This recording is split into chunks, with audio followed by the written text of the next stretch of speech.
Hello, West Liberty. This is Matt Wright on WGLZ 91.5 FM. We are college radio and we are passionately vocal.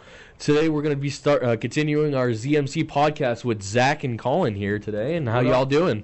What up? Sir, I'm doing good. Doing good. Alrighty. So now I'm going to kick it off to Colin to talk about NHL a little bit, to get some updates on the games and whatnot, and maybe some other news stories. So take it away, Colin. All right. Well, we got a lot to talk about and not a lot of time to talk about it. So let's get right into it. So yesterday, 4 games in the NHL. The Edmonton Oilers are visiting the Washington Capitals, and Washington beat the Oilers 7-4 in a very high-scoring game. And yesterday, the Calgary Flames upset the Buffalo Sabres by a score of 6-2, and the Hurricanes and Wild took it to extra time, where the Wild beat the Hurricanes 4-3 in a shootout. And then yesterday night, the Ducks beat the Bruins 4-3. And then today, we've got 12 games. So for 7 o'clock, we've got the Maple Leafs versus the Blue Jackets, Canadiens versus the Capitals, Red Wings versus the Islanders, Devils versus the Panthers, Blues versus the Flyers. And then you have the Tampa Bay Lightning hosting the Edmonton Oilers at 7:30. That game will be on Hulu. And then the Chicago Blackhawks will be home against the Seattle Kraken at 8 p.m. Your Colorado Avalanche will be home against the New York Rangers at 9 p.m. That'll be a good game. And then the Utah Mammoth will be home against the Vegas Golden Knights at 9 p.m. And then at 10 o'clock, you have the Dallas Stars visiting the Vancouver Canucks, the Ottawa Senators visiting the Anaheim Ducks, and then the San Jose Sharks will host the LA Kings at 10 o'clock on Hulu. So those are your games for today, Thursday, November 20th. Now I want to look over at some playoff odds. So as I was telling Matt before we started recording, the Colorado Avalanche remain at the top. They remain as the team with the highest odds to win the Stanley Cup at 10.5%. There we go. Right behind them is the Carolina Hurricanes at 10.2%. Let's see, what else can we get here? I do want to touch on the Penguins a bit. They're still hot right now. They're 8th in the league, I believe, right now. Just a couple weeks ago, I mentioned that they had a 40% chance to make the playoffs. That is now up to 68%. To touch about the Penguins a little bit, how their schedule is going to be. Do you think at some point they either may fall off a little bit during their schedule with the tough opponents coming up? Because I feel like that's a lot of talk that I've seen that just kind of their schedule going forward is going to be a lot more difficult than what it's been. I mean, it's an 82 game season, so it's kind of bound to happen for a team to fall off a little bit. I think that will happen in the near future, but I think they'll be able to pick it back up quickly. I do think they will end up a playoff team this year, even if it's just a wild card. I do think they somehow, sneak in and end that 3-year drought. To even keep touching base with that, what kind of the key components on that Penguins team that kind of the players have effect, other than Sidney Crosby, because we know he's obviously the best on the team, but what other key players or just key things that we can kind of look at to see how well they're gonna keep performing? First person I think of, it's not even a player. I would say the new head coach, Dan Muse. He's a great special teams coach. When he coached back for the Rangers and Predators, he had a really great track record on the power play and penalty kill, and that shows as the Penguins are, I believe they're still first on the power play this year at 35.9%. Other than that, there was a player I wanna look at. I don't remember what his name was. I'm gonna pull it up here. Alrighty. I believe Brian Rust. I believe he's playing okay. He's not doing too bad. Malkin. He's really old, but he's playing at a high level. Unk still got it. Yeah, really. I believe he's 39 years old, and he's tied in the league with points, I think, for a little bit. So let me pull up the roster here. There was Ben Kindle was his name. Ben Kindle. Ben Kindle. He is a rookie. What position he plays, or? I believe he's a forward. Forward, okay. Why is it? I don't know why it's taking me forever to find this. Sorry, guys. No. Before we get to your part, I wanted to bring up a interesting news story that I saw on ESPN that for former Colorado Avalanche player Mikko Rantanen as not receiving any additional fines from his last game that played from the New York Islanders with a boarding call that he has. It was a pretty nasty hit, and then kind of got ejected from it. But now he's not seeking any additional fines or anything that can get with him. But I kind of wanted to note about that, how that hit that he had was a pretty questionable hit. I mean, boarding is a very serious, could lead to very serious injuries, considering with the sport of NHL, like hockey in general. So, I found Ben Kindle's stats. So far this season, he's played all 17 games, 5 goals, 2 assists, and 7 points. And then he's got a -3, but that's kind of I see that as a lazy stat, so I don't really want to look at that. But kind of shifting away from the Penguins, because I don't want to be biased here. Yeah. So I kind of want to compare 2 really young NHL players. I'm sure you all have heard of them.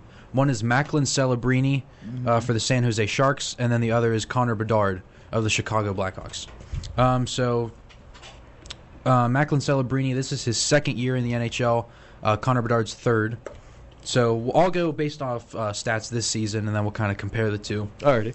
So Macklin Celebrini has played 20 games this year, 13 goals, 17 assists for 30 points, +4 rating, but, that stat is kind of lazy.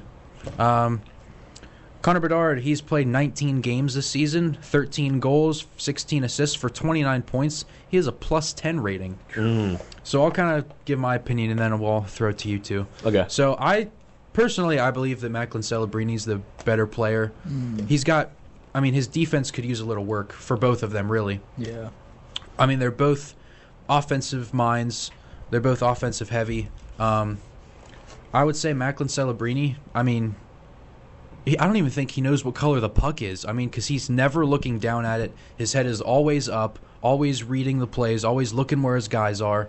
Connor Bedard, he kind of does the same, but he hasn't had as big of a start as Macklin Celebrini has.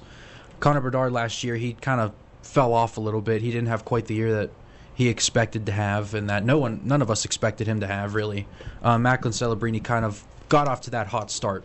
I think Macklin Celebrini is the better player. What would you two say? So I just did a little bit of research while you were talking, Eric. Just kind of like looking at the Celebrini. Is that how you say it? Yeah, Celebrini. Okay. So, sorry, I'm bad with names. But I just saw that he just hit his 90-point mark for the season in general. So I kind of just looking at like how he's bringing that team, the Sharks, going a little bit better and whatnot.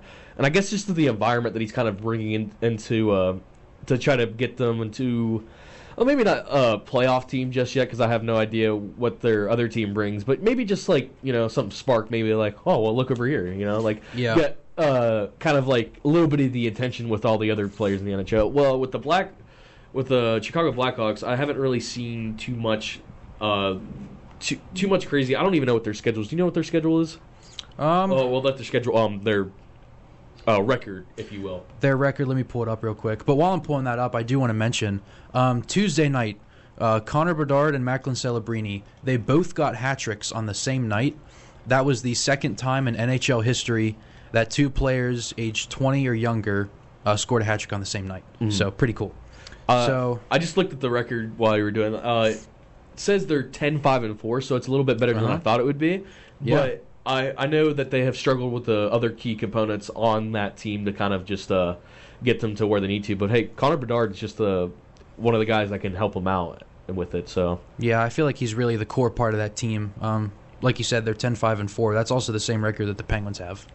Alrighty, well, that's it for the NHL. Thank you, Colin, for giving some insight on the games that's going to be coming up, and then just a little bit of quick stories that we have for No problem. So next, we're going to kick it off to Zach after this break to college football and put some insight for the playoffs and anything else for them. So we'll be right back on WGLZ 91.5 FM. We are college radio, and we are passionately vocal. Alrighty, welcome back to West Liberty on 91.5 FM. WGLZ, we are college radio, and we are passionately vocal.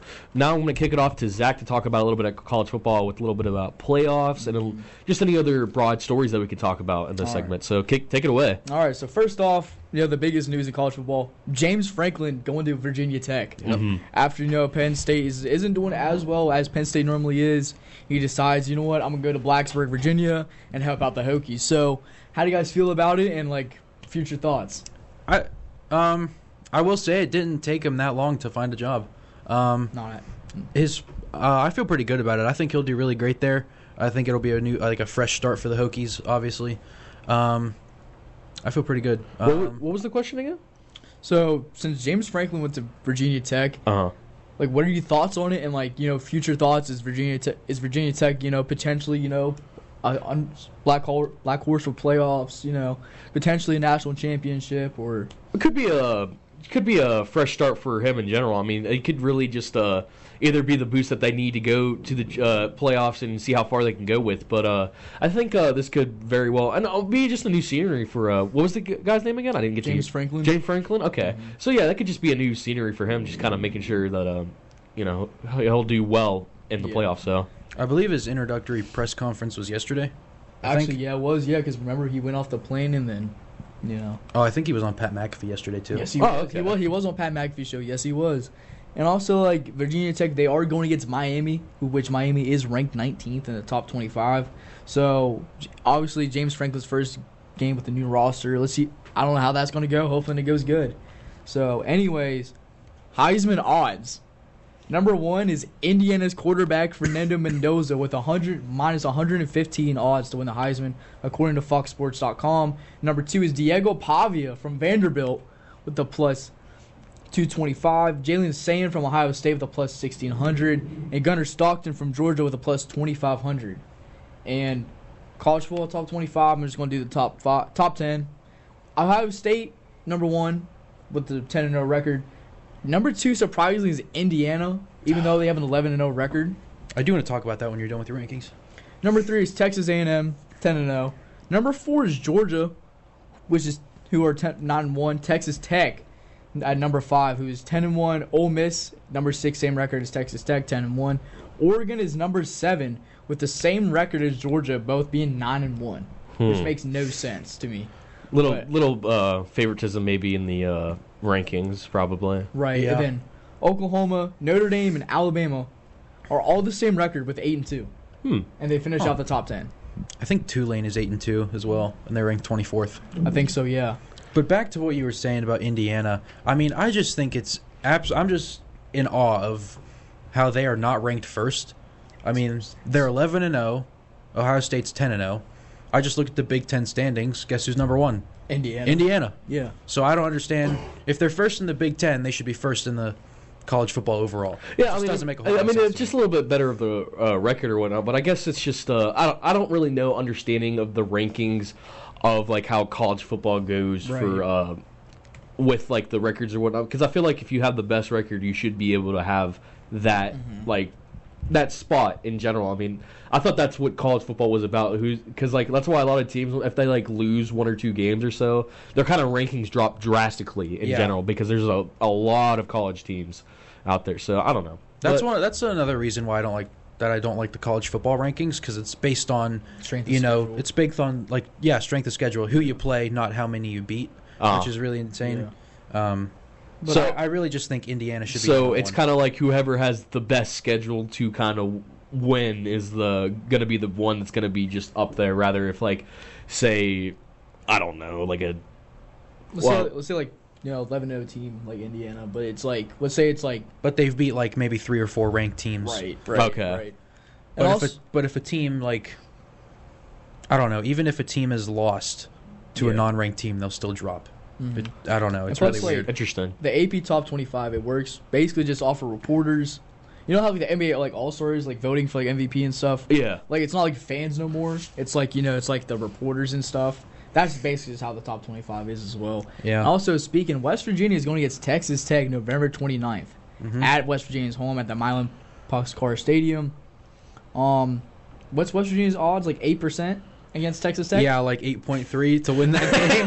Yeah. I mean, Texas Tech is ranked 5th in the country Yeah. now, so Yeah. my hopes aren't too high for that game. But I don't know. mean, it is Rich Rod's first season back at WVU. Your first season back, you're not supposed to be like Indiana, 11-0, but Hoping next year it should be way better. I think next year will be better, especially with that new commit. Oh, yeah. The Kevin top two, Brown. Kevin Yeah. Brown, O-lineman, that committed to WVU just the other day. Over Penn State, USC, Ohio State. What's kind of like the stats, or what kind of like what he brings to the table to WVU? Kevin Brown's a 6'5", 290-pound offensive lineman. Okay. 4-star recruit. I think West Virginia's highest recruit ever for football. Really? Yeah. And speaking of West Virginia, all of these, obviously we're all doing college football, but basketball though. Some websites he's a 5-star, some websites he's a 4-star, but we did land a top 10 point guard in the nation for basketball. Who's the point guard? Miles Sanders for men's basketball. Miles Sanders. Mm-hmm. What position does he play on there? Point guard. Point guard? Okay. Yeah, so college football. I think we're definitely hitting the uprising in Yeah. WVU sports now, especially for football and basketball. I mean, that's something I haven't really witnessed too much. Either A, I was either younger for it, or just B, I never really paid attention. I really want to start getting into more in depth with it, just to kind of look for like prospects for like either different like teams, especially when I talk about NFL in general. Just kind of like looking, it's like, oh well, who's gonna go here? Who's actually gonna make it? Who's not? You know. WVU sports reminds me like with Detroit Pistons, like for basketball wise. Yeah. Because they're doing really good now. And football, the Detroit Lions, because first year Dan Campbell and the Detroit Lions, they didn't do good, but the second year, playoff run. I definitely think next year WVU football will be 10 times better because Rich Rod will finally have a good sense of how the players are now. Also, they're not going to have 70 new guys coming in next year. Exactly. So he's finally gotten used to his team. He'll have the summer to get used to him even more. I think they're just going to be better. By the way, his name was Miles Sadler. Oh, close Not enough. to correct you. Close enough. Miles Close enough. Sadler. Okay. Close enough. Wrong name, but it's okay. I wanted to touch on one story before we get into break. Something with the Texas Longhorns coach, Steve. Yeah. Saragusa. It says Sarah. It looks like Steve Serini. Yeah, whatever. something like that. It's just kind of saying that the rumors of like where he's going to go next if he goes into difference, but he's saying he's not going anywhere. That's what he stated. Yeah. That he wants to stay there to keep building that organization even after. Is there a big disappointment with that team or whatnot? How they're going? Because I've seen it like in the earlier the couple of games that he's lost. They were pretty winnable. Yeah, I feel like I don't know, but I think it's Texas. You know, they're always good. It's just weird to see them being 7-3. Yeah. Yeah, the biggest thing was Arch Manning. Yeah. Everyone had a lot of high hopes for him, and I guess he didn't quite play to the expectation that everyone was expecting him to play. But then again, I don't know. That's what comes with the name too of Yeah. Manning itself. I mean, Yeah. look at you got Same with- Eli Manning, Peyton Manning, Cooper Manning. Yeah, I mean, Arch, that's what I'm saying. It's So like the same with like Bronny and like LeBron James. it's just a generational kind of talent you try to want to implement into the new guy, the Arch Exactly. Manning. So Texas's next game is they're home against Arkansas Saturday, November 22nd at 3:30. All right. Alrighty, well that's going to be it for college football. Thank you, Zach, for bringing some insight No on that. problem. Now we're going to go to break, but to talk about just a cool wild card question that I have for you guys. So stick Alrighty. with tune on 91.5 FM WGLZ. We are college radio and we are passionately vocal. Welcome back, on WGLZ 91.5 FM. We are college radio and we're passionate vocal. So now I'm just going to ask a cool question because it's going to be our wild card because we couldn't get it our interview today. So I'm just going to ask a really fun question. If you were a professional athlete, what sport would you do and be succeed at and why? So I'm going to kick it to you, Colin. See what kind of sport you think you'd do best at. Oh well, no brainer, hockey, obviously. Hockey? Alrighty. What kind of build are we looking at here? We kind of thinking center, winger, kind of. You would want to put me on the left wing just because I'm a righty. Okay. So I could pull like the Alex Ovechkin and just have like the one timer. The one timer? Okay. Yeah, I have my own little office on that face-off circle, just like Ovi. Do you have any do you think you have any other traits or any skills you can do other than just be on the left wing, or can have either interchangeable roles as well? If I didn't do left wing, I could probably do maybe left defenseman or something. Okay. I could also do a pretty good spin move. So you get the little spinorama action. Yeah, I going get the on there? spinorama. Is that your X factor? The spinorama? Yeah, that'd be my X factor. That's actually my X factor on NHL 25. That's sick. What other? Do you have any other attributes or any other cool? Do you think other cool things that you could bring to the table? Oh, let's see. I probably speed. Speed. I would say speed. Yeah. I'm gonna go between 0 to 99 because that's the highest. What do you think your speed is ranked at? 50. Oh, like overall? Oh, Yeah, overall. My speed, probably, I would say anywhere from like 75 to 80. Yeah. 75 to 80? Maybe 85. I haven't skated in a while. Let's try next time before we go to the next podcast. Let's do a little NHL draft kind of combine, if you will. You know. Oh, NHL combine. Yeah, let's see. Oh, let's put your skills to the test Also, to kind of see. You should do that with the NFL combine too. Oh my gosh. Oh, we should do the NFL combine. That'd be dope. So I'm gonna kick over to you, Zach. What sport do you think you would succeed at, and then why? Definitely football. Football? Okay. I'll What be like- position? Running back. Running back. I feel like Oh. Darren Sproles, you know. I will say- with a little mix of Cam's got to be in there. We did get to see this at flag football. Yes. Oh yeah, for the listeners, we have this thing up here at West Liberty University. It's intramurals, and we all three of us actually plays intramural football, and which Zach is, and I think Colin right now is wearing the intramural champs. We won in the last drive Yes, sir. with a touchdown pass. So I mean, but go ahead, talk about like what your attributes and skills you kind of bring to the table. You know, definitely like, you know, obviously size is going to be harder to tackle with shoulder man because lower center of gravity. Yeah. Number two, there's like some plays you can do like hide the midget, you know, taller offensive lineman, fake handoff to the running back, like wide receiver, give it to me, easy 30 yards. I will say probably my poorest attribute is definitely my juke moves. Juke moves. Definitely, yeah. You're not really shifty with it or Not anything? really, No? but I'm tough to tackle. So there's You that. get what kind? How much average yards would you think you get after like contact? How many think you can get like go through? Probably like 1 through 10 yards. How do you think like what kind of those yards you can kind of bring after like contact? It depends on the hitter. Depends on the hitter. Yeah. Okay. Ray Lewis 0. Troy Polamalu 0. Infant baby touchdown. Okay. Well. Okay. Let me let me put in a real scenario. Let's see. Let's go. Let's see. What's the Steelers linebacker? Like what's the Steelers linebacker? Oh, that you Patrick got? Queen. Yeah. Oh, okay. Maybe not him. Okay. An average linebacker or in general, how much yards do you think you can get after contact with Probably that? like 3 to 5. 3 to 5. Yeah, Okay. yeah. On a good note. On a good day. Good day, yeah. Okay. Yeah. Okay. Yeah.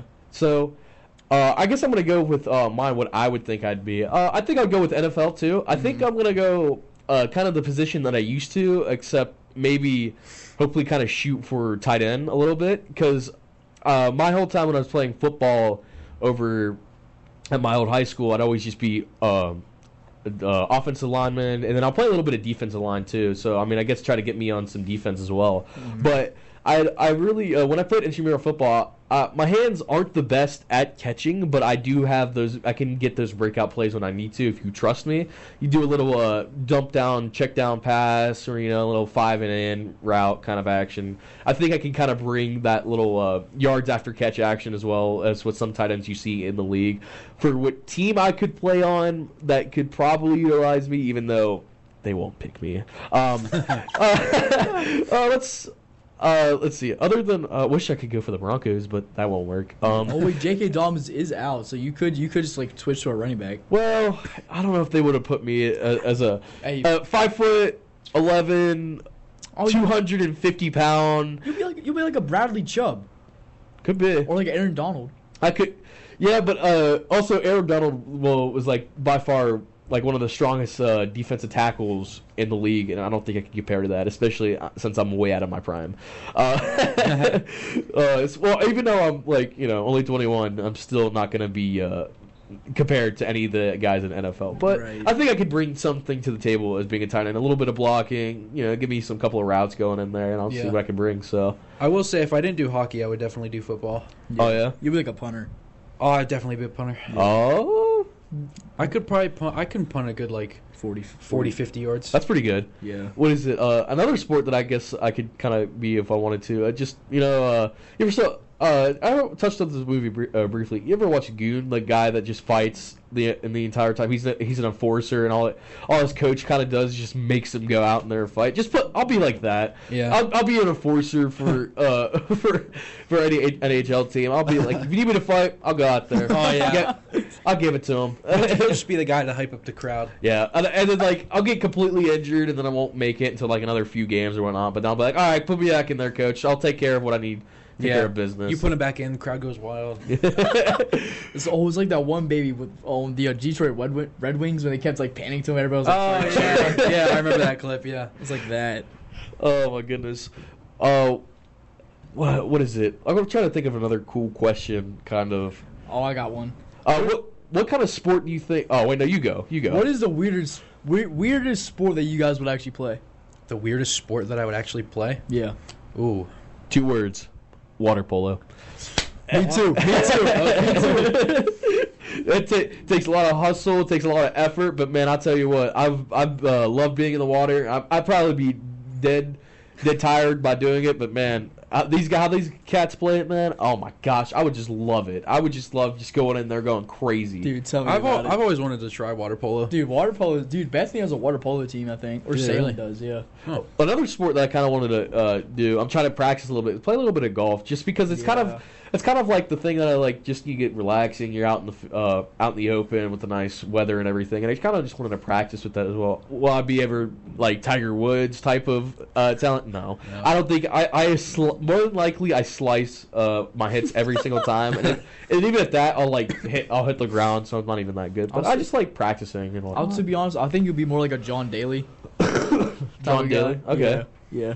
I mean, I'm good at mini golf, but not regular. Yeah, you're good at putting. Okay. I'm good at putting. Yeah. So yeah, you need a putter. So I got you. After like your 14th stroke, then you get to the green. You can do really good. Oh yeah. You just sub me in. I'll be your putter, man. He's a relief. I'll start my Happy Gilmore type of swing. I'll start running into it and see if I can get that sucker really far. I've always wanted to try that kind of swing. We should actually try that out one day. We should, yeah. So that's going to be it for the ZMC Sports podcast. Thank you guys for listening in for us. And as of next week, we won't be able to because we will be hitting our Thanksgiving break. And so when we come back from that not next Tuesday, but the following Tuesday, we'll kind of follow up with the Thanksgiving games for NHL and then some other sports that we'll talk about. And hopefully we'll have an interview to get with you guys. But thank you guys so much for listening on WGLZ 91.5 FM. We are college radio, and we are passionately vocal. Bye-bye.